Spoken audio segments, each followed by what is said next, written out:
Geezer Speci here. Today is Onslaught Citadel, and it is the return of the hot location deck video. I've got a whole bunch of decks I've built with my Twitch chat, which are going to maximize Onslaught's Citadel win percentage. A few key cards you need to bear in mind. Everyone is going to be playing Enchantress. So one way you can protect yourself from Enchantress is with this Invisible Woman here.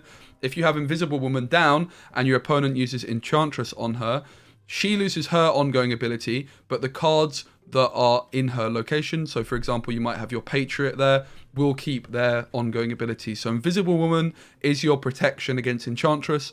Cosmo as well will do a similar thing. Obviously loads of people are playing these ongoing decks, so you also need to be very wary of Super Scroll. Super Scroll is this 4 energy card which copies all of the ongoing abilities of all of your opponent's cards. So there's a lot of wacky things going on. Invisible Woman is your friend. Enchantress and Super Scroll are pretty insane. So you could pretty much add Super Scroll to any deck if you own it yourself. Do bear in mind, if you have Enchantress and you have Super Scroll, those two kind of work against each other. So you just need to pick one or the other to put in your deck. First up, we have a Patriot deck. It is going to be pretty damn strong. We're almost all in on Ultron. You either want to play Ultron on the final turn to fill the board, or you want to be playing Squirrel, Girl, Debris. You can certainly tweak this one a little bit. Maybe you want to get rid of like Khazar, but honestly, like Khazar Blue Marvel with Citadel being hot, this deck should be very, very good indeed. Up next, we have a deck that I'm most excited to play tomorrow. It's a deck that I've been experimenting with a bit recently, and it's a Serra control list. This deck should be particularly good because it already wants to play Enchantress. It's also got a Serra, which is going to be pretty good into Citadel. You can just hold so many cards until turn 6.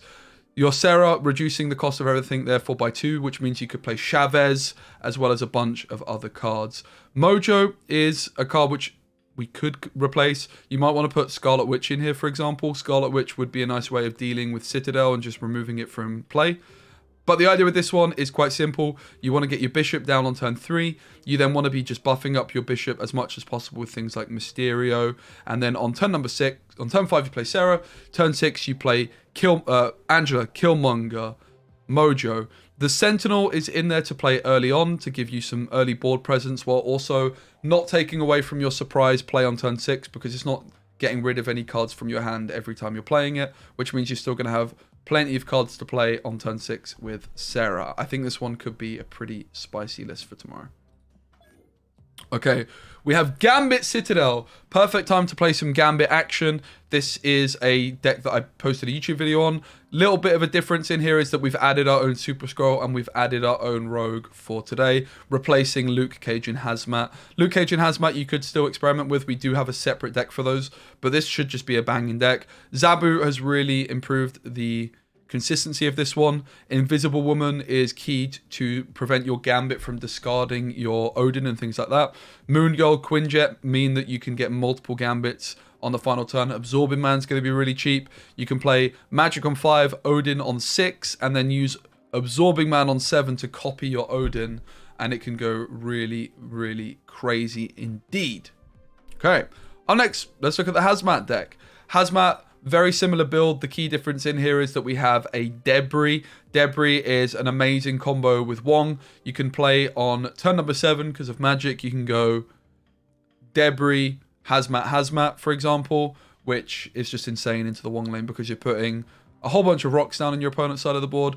And we are a little bit low on ways of putting cards on our opponent's side of the board, but all you need is Debris into Wong, and yeah, you just fill their board.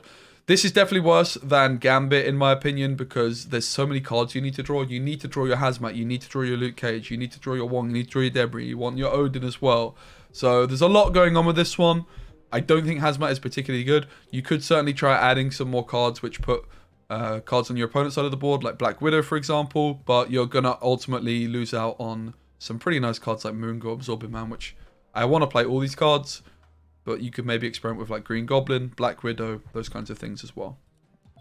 Okay, and we do have a few more still.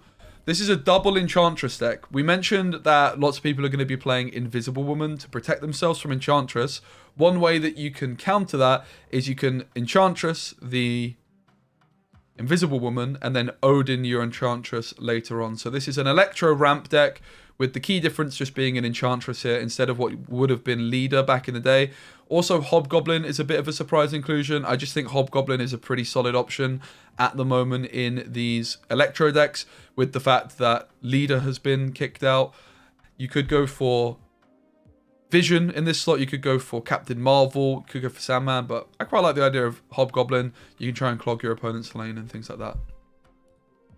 Okay, Darkhawk, I haven't got the deck, but it'll be in the description, just like your typical, this is supposed to be Darkhawk, I don't own the card. Your typical Darkhawk deck is going to be really good, obviously it's an ongoing card. So your typical Zabu Darkhawk deck, which there'll be a link for that in the description, I'm sure many of you guys are familiar with that one, it's a top tier deck. Also just Zabu decks in general with Super Scroll are going to be really nice. We have a Dino deck. This is using Zabu. I don't have any experience with this. You could also add Darkhawk into this one. But just Dino in general is going to be good. Dino with Zabu does make quite a bit of sense. I added a Super Scroll into this one. Agent Coulson. Again, if you don't have it, just your typical Dino deck is going to be more than fine. Cosmo is going to be a really important inclusion in these Dino decks for today because it's protecting you from Enchantress as well as Shang-Chi. Super Scroll, of course, just the potential of this card is insane. Finally, last but certainly not least, a deck which I'm very excited to try out tomorrow is a Cerebro 2 deck. Cerebro 2, always good, but with the fact that you're Cerebro and your Mystique, your Captain Marvel, your Blue Marvel, your Mr. Fantastic, and Iron Man are all getting big buffs off Citadel, it does look pretty good. Storm as well is going to be particularly good at winning lanes. You could even hit that into Citadel in certain matchups, but you already want to play Invisible Woman, and this just seems like the logical Cerebro deck for tomorrow, with the fact that you want to play Invisible Woman to protect your Cerebros from Enchantresses, because there's going to be so many of them, and then this is just the Cerebro of choice. You've got Blue Marvel and Invisible Woman. Happy days. Iron Man's in there because Citadel is around.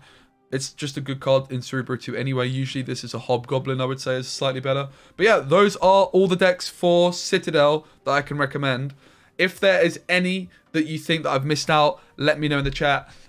To summarize, what do I think are the best decks to play? I think just stick to your Zabu decks if that's really what you want to go for. If you're looking to have a little bit of fun, I think Cerebro 2, I think Patriot, Gambit, certainly. I do think that this Serra Control deck could be a surprise winner for the day. You could experiment with playing Super Scroll in this one as well. Just bear in mind that if you do Enchantress anything, your Super Scroll won't copy their abilities. The main consideration in this one as well is you could replace Mojo with Scarlet Witch to change up those locations and things like that, but Mojo as well with Citadel is no joke, right? Just bear in mind that you're Killmonger, killing any 1-drops. You shouldn't be playing your Mojo in any locations your opponent has any 1-drops. That is that. Thanks so much for watching the video. Give it a like and let me know in the comments if you want more hot and featured location deck videos. Cheers.